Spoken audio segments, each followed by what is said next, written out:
आज हम डाइजेशन पढ़ेंगे।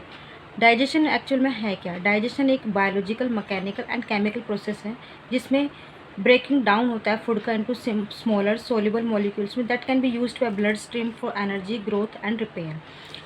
इन सिंपल लैंग्वेज डाइजेशन क्या है? कॉम्प्लेक्स फूड का ब्रेक डाउन होना किंतु इसमें सिंपलर मॉलिक्यूल्स में। हम सिंपलर मॉलिक्यूल्स में ब्रेक डाउन क्यों करते हैं? ताकि जो अगर सिंपलर मॉलिक्यूल में ब्रेक डाउन होगा जिससे ब्लड में डायरेक्टली एब्जॉर्ब हो सकता है। अगर हम कॉम्प्लेक्स फूड डायरेक्ट लेके इंजेस्ट कर लेंगे तो वो एब्जॉर्ब नहीं होता। सबसे पहले डाइजेशन जो है 2 प्रोसेस की हेल्प से होता है। First is mechanical process and second is chemical process. Mechanical process में क्या होता है? Mastication of food by teeth, मतलब फूड का मैस्टिकेशन होता है, च्यूइंग होती है बाय टीथ की हेल्प से। सेकंड पेरिस्टालिसिस मूवमेंट, ये कहाँ होती है पेरिस्टालिसिस मूवमेंट? ईसोफेगस और इंटेस्टाइन में। Third is churning movement, churning movement होती है हमारे स्टमक में। स्टमक में हमारी ऑब्लिक मसल्स पाई जाती है जो चर्निंग मूवमेंट में हेल्प करती है। सेकंड प्रोसेस है केमिकल प्रोसेस।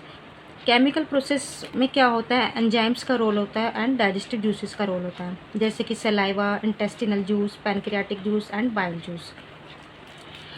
डाइजेशन जो हमारा स्टार्ट होता है एलिमेंट्री कैनाल में, और जिसमें एक्सेसरी ऑर्गन्स हमारे डाइजेशन में हेल्प करती है। एलिमेंट्री कैनाल स्टार्ट होती है फ्रॉम माउथ एंड एंड्स होती है एनस। एलिमेंट्री कैनाल में क्या क्या आता है? Buccal cavity, oesophagus, stomach, small intestine and large intestine.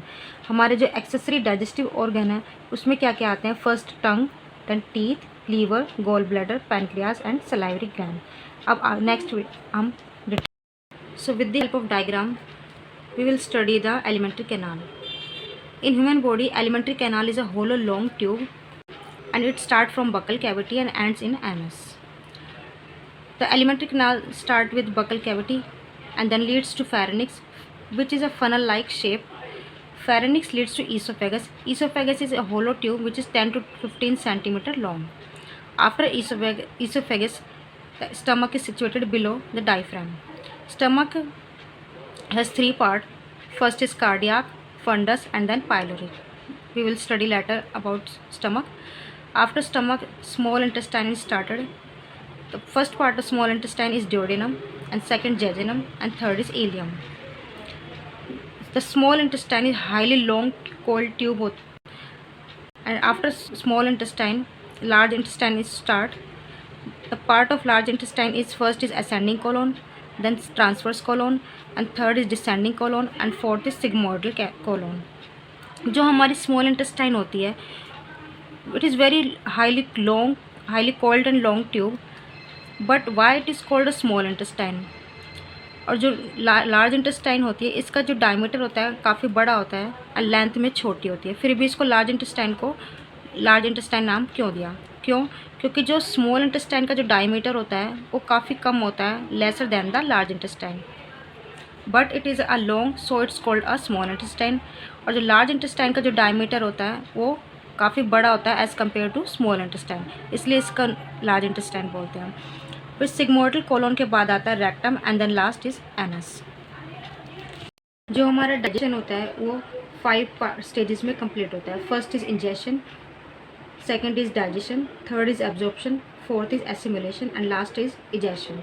Ingestion में क्या होता है? फूड का इंटेक किया जाता है जिसमें मैस्टिकेशन होता है फूड का बाय टीथ के हेल्प से, एंड देन डाइजेशन होता है फूड का। जो डाइजेशन होता है वो हमारे बकल कैविटी में ही स्टार्ट हो जाता है बट पार्शियली डाइजेस्ट होता है फूड का। देन स्टमक में डाइजेशन होता है, फिर स्मॉल इंटेस्टाइन में एंड देन लार्ज इंटेस्टाइन में कोई डाइजेशन नहीं होता, ओनली वाटर मिनरल्स का एब्जॉर्प्शन होता है। फिर थर्ड स्टेप में होता है एब्जॉर्प्शन, फूड का एब्जॉर्प्शन किया जाता है blood stream and then assimilation and last food is egested out by anus with the help of egestion process. सबसे पहले मैं ये पूछना चाहती हूँ जो इजेशन और एक्सक्रीशन में क्या डिफरेंस होता है? जो इजेशन प्रोसेस होता है उसमें तो क्या होता है? अनडाइजेस्टेड फूड मटेरियल आउट बाहर होता है, एक्सक्रीट आउट होता है। और जो एक्सक्रीशन में क्या होता है? We will learn about tongue. Tongue is also known as glossa और लिगुला। टंग क्या है? ये epithelio musculo glandular sense organ है। Epithelio means it is made up of epithelial tissue, musculo means it is made up of voluntary muscles and it also has a glands and sense organ. It is a sense organ which has a gustatory receptors. जो टंग का anterior part होता है वो attached होता है एक buccal cavity में with the help of frenulum. और जो टंग का पोस्टीरियर पार्ट होता है वो अटैच होता है एक बोन से, that is called hyoid bone. The hyoid bone is only one bone which is not connect to any other bone. हमारी जो टंग में 4 प्राइमरी टेस्ट पाए जाते हैं। First is salt, second sour, third bitter and fourth sweet taste. जो sweet taste होता है वो एंटीरियर पार्ट में हम टेस्ट कर पाते हैं, सॉल्ट का middle, and the last posterior part में बिटर का टेस्ट कर पाते हैं। एक नया टेस्ट भी धीरे धीरे डेवलप होता जा रहा है, that is umami taste which is a meaty texture. हमारे टंग में कुछ पैपिली पाए जाते हैं जिसके हेल्प से हम अपने टेस्ट को चेकआउट कर पाते हैं। There are 4 types of papillae. First is filiform papillae, second is fungiform papillae, third is circumvallate papillae and fourth is foliate papillae. जो फिलीफॉर्म पैपिली होते हैं which are very maximum in number and V shape in structure. It has no taste buds but it is a rough in texture. It provides a roughness to tongue. Second is fungiform papilli. It is present on lateral side and also exists between the middle. It has a taste buds.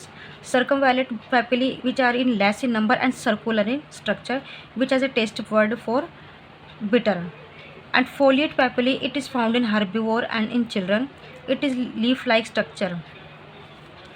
Study about teeth. Teeth is a plural form and its singular form is tooth. Study of teeth को बोलते हैं odontology. जो teeth का origin होता है वो ectomesodermal होता है। Point to be noted that origin of teeth is ectomesodermal. Ectodermal से क्या ओरिजिन हुआ है टीथ का? Enamel part. मीजोडर्म ओरिजिन क्या है? Dentine and roots. This is a teeth structure. The outermost part of teeth is crown, which is a visible part, and invisible part is root. In crown, the outermost teeth part is enamel, which is a whitest part and very hardest substance in our body. सबसे hardest substance जो enamel ही होता है हमारे body में, bone से भी सबसे ज़्यादा hardest हमारे enamel पाया जाता है. enamel के बाद आता है dentine. Dentine in second hardest substance of our body. And dentine के नीचे आता है पल्प, जो which is a living part. In pulp blood vessels and nerves are present. And after pulp root canal is situated, which is situated in the cavity known as theca और alveolus. जो root canal होता है वो हमारा invisible part होता है, और जो जिस कैविटी में ये रूट प्रेजेंट होता है उस कैविटी को हम एल्वियोलस और थिक्का कहते हैं. अब एल्वियोलस कहीं और भी नाम सुना होगा, बताना आप कमेंट करके कि एल्वियोलस हमारे बॉडी में और कहाँ यूज़ किया जाता है. एल्वियोलाई हमारा जो ह्यूमन टीथ है वो क्या है? एक थिकोडोंट है, हिट्रोडोंट है एंड डाइफायोडोंट है. थिकोडोंट क्यों बोलते हैं टीथ को? Because it is situated in the cavity known as theca, so it's called a thecodont teeth. Heterodont क्यों बोलते हैं? Because they are 4 types of teeth are found in human body which will study later. Diphyodont, why it's called diphyodont teeth? Because जो हमारे teeth होते हैं वो 2 बार आते हैं. जो डाइफायोडोंट होते हैं वो हमारे 20 टीथ होते हैं, जिसे मिल्क टीथ भी बोलते हैं, मतलब दूध के दांत भी बोलते हैं, और लैक्टिल टीथ भी बोलते हैं, और उसे हम डेसिडुअस टीथ भी बोलते हैं. डेसिडुअस क्यों बोलते हैं? क्योंकि ये हमारे टूट जाते हैं. जो 12 टीथ होते हैं वो मोनोफायोडोंट होते हैं, ये डेसिडुअस नहीं होते, ये एक बार ही आते हैं. डेंटल फॉर्मूला हम कैसे फाउंड आउट कर सकते हैं? Upper half upon lower half into 2. जो चिल्ड्रन में जो डेंटल फार्मूला होता है वो 2102 अपॉन 2102 इंटू 2, और जो चिल्ड्रन में टोटल 20 टीथ पाए जाते हैं. इन एडल्ट में dental formula is 2123 upon 2123 into 2, जो कि 32 टीथ टोटल पाए जाते हैं. हमने कहा था जो टीथ होते हैं वो हिट्रोडोंट होते हैं, means 4 different types of teeth are found. First is incisor, second canine, third premolar and fourth molar. जो इंसीजर टीथ होता है वो हमारे कटिंग और बाइटिंग में हेल्प करता है.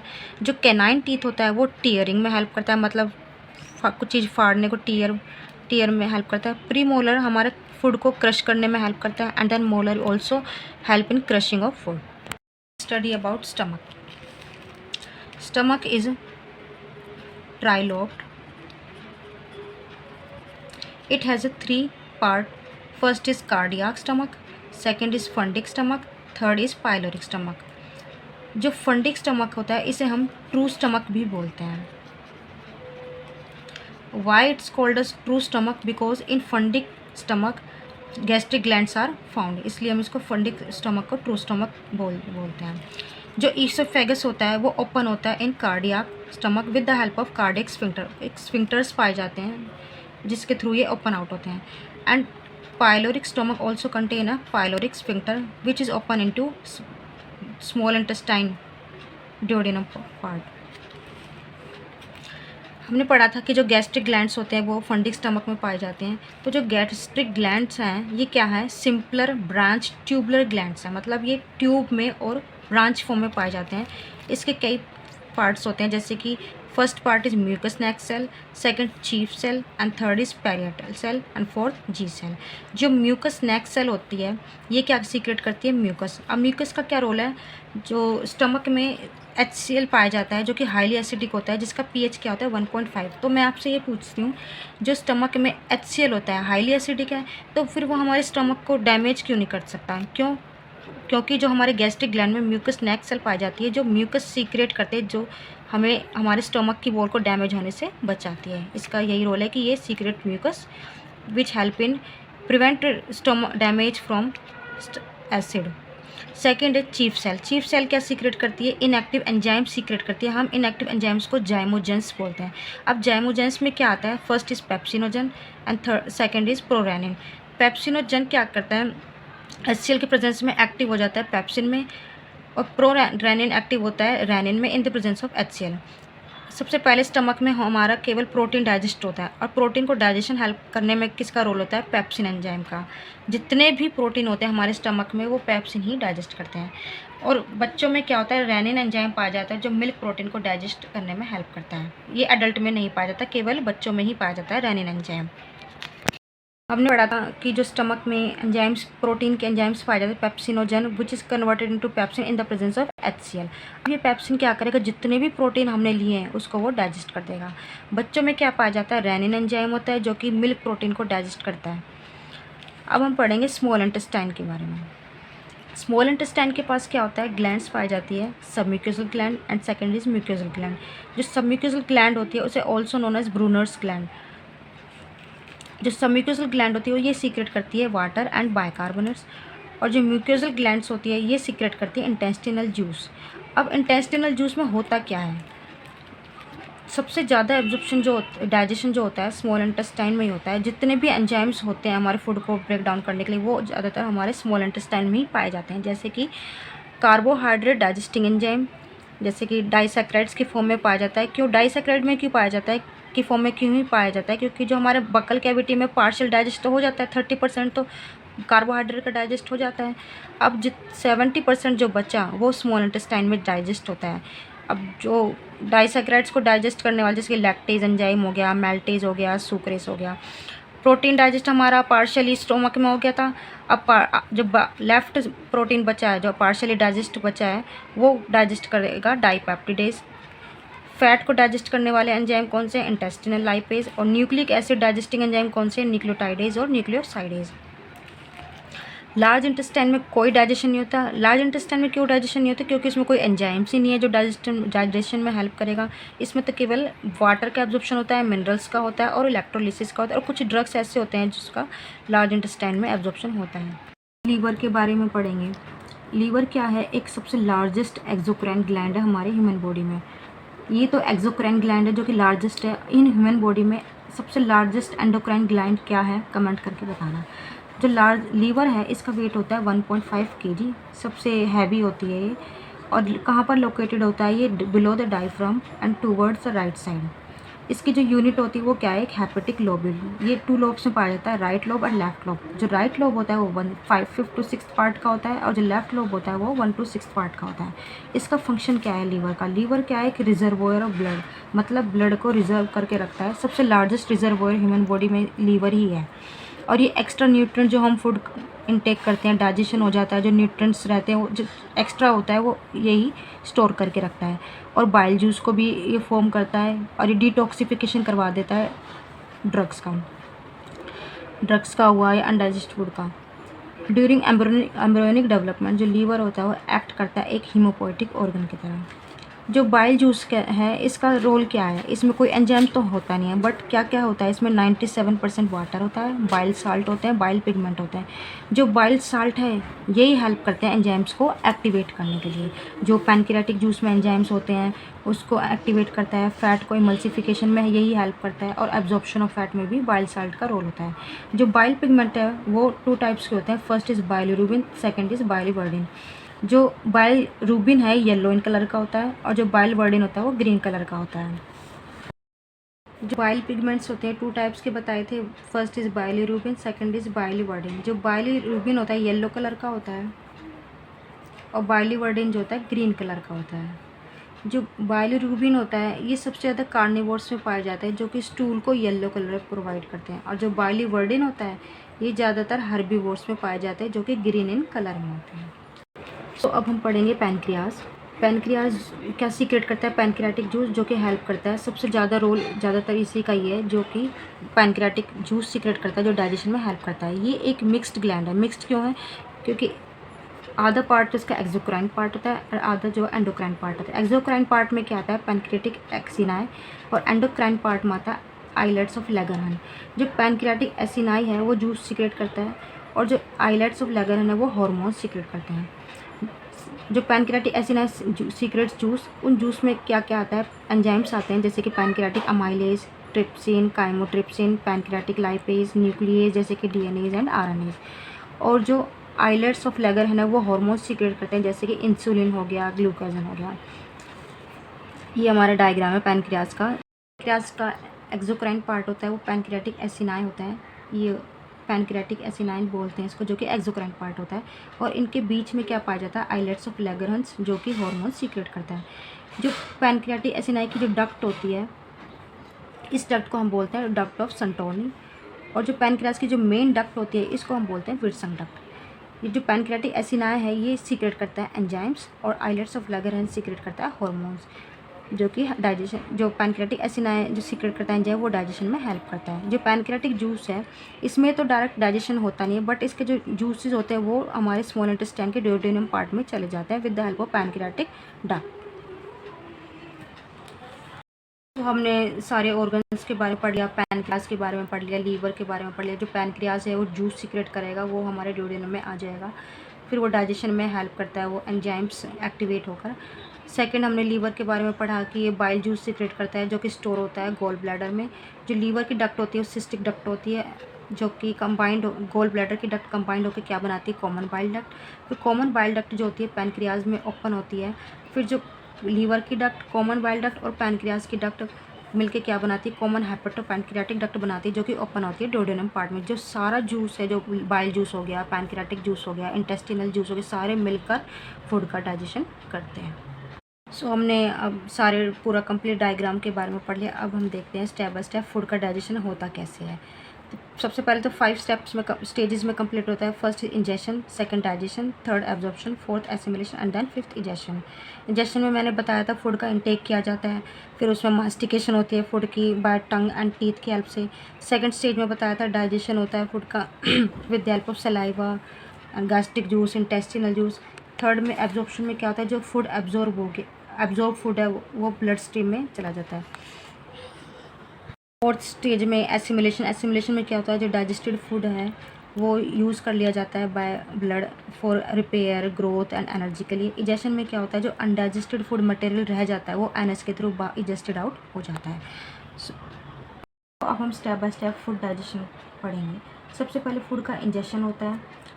फूड का इंजेक्शन मतलब बताया था, फूड का इंटेक किया जाता है। इंटेक करने में बकल कैविटी में क्या होता है, फूड का मैस्टिकेशन होता है, टीथ की हेल्प से चिविंग होती है, और टंग की हेल्प से क्या होता है, फूड सलाइवा के साथ मिक्स हो जाता है। जब अब हम क्या करेंगे, फूड का स्वेलोइंग करेंगे। मतलब स्वेलोइंग मतलब क्या होता है, फूड का निगलना। वो किसकी हेल्प से होता है, इसोफेगस में आ जाता है। इसोफेगस में आने के बाद फिर क्या होता है, पेरिस्टालिसिस मूवमेंट होती है। मतलब जो इसोफेगस होता है वो ऊपर नीचे से पेरिस्टालिटिक मूवमेंट करता है, फिर वो एंटर कर जाता है स्टमक में।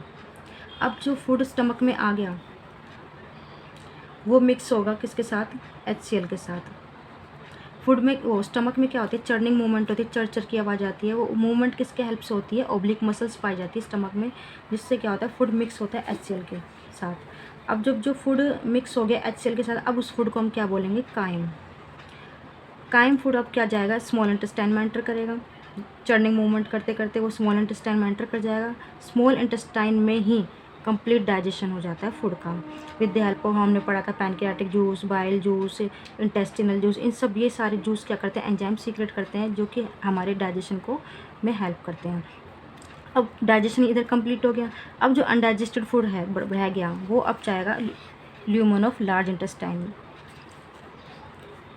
जो फूड का डाइजेशन हुआ है कंप्लीट स्मॉल इंटेस्टाइन में, वो क्या जो डाइजेस्टेड फूड है जो डाइजेस्ट हो चुका है, वो इंटेस्टाइन के ल्यूमन में जाएगा। ल्यूमन में होते फिर वो हेपेटिक पोर्टल वेन के हेल्प से फूड का एब्जॉर्प्शन हो जाएगा। जो एब्जॉर्ब फूड है वो ब्लड की स्ट्रीम के हेल्प से वो हमारे जहाँ जहाँ सेल्स को चाहिए होगा वहाँ वो यूज़ कर लेगा। उस प्रोसेस को हम क्या कहते हैं, एसिमिलेशन। डाइजेस्टेड फूड है वो एंटर करा था ल्यूमन ऑफ इंटेस्टाइन में, फिर वो एंटर करेगा हेपेटिक पोर्टल वेन में। जब फूड डाइजेस्टेड फूड एंटर कर गया हेपेटिक पोर्टल वेन में, उस प्रोसेस को हम क्या कहते हैं, एब्जॉर्प्शन।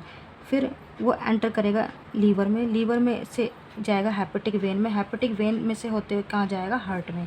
हार्ट क्या करेगा, जब ऑक्सीजनेटेड ब्लड है वहाँ के जब वो फ्लो करता है वहाँ से, वहाँ पर वे न्यूट्रिएंट्स का भी फ्लो हो जाता है सेल्स में, और जब न्यूट्रिएंट्स का यूज़ करते हैं हम, उस प्रोसेस को कहते हैं assimilation. So digestion is over, complete हो पढ़ा दिया है मैंने। जो भी कमेंट हो, कोई डाउट हो तो आप पूछ सकते हैं। बच्चों आई होप आपको समझ आया होगा डाइजेशन का कंप्लीट प्रोसेस। मैंने आपसे 2 क्वेश्चन पूछे थे, जो टीथ का ओरिजिन क्या है ह्यूमन बॉडी में, मैंने इसमें बताया। प्लीज़ कमेंट करके बताना अगर अच्छे से सुना हो वीडियो को। एक तो टीथ का ओरिजिन क्या है, और सेकंड सबसे लार्जेस्ट एंडोक्राइन ग्लैंड क्या है।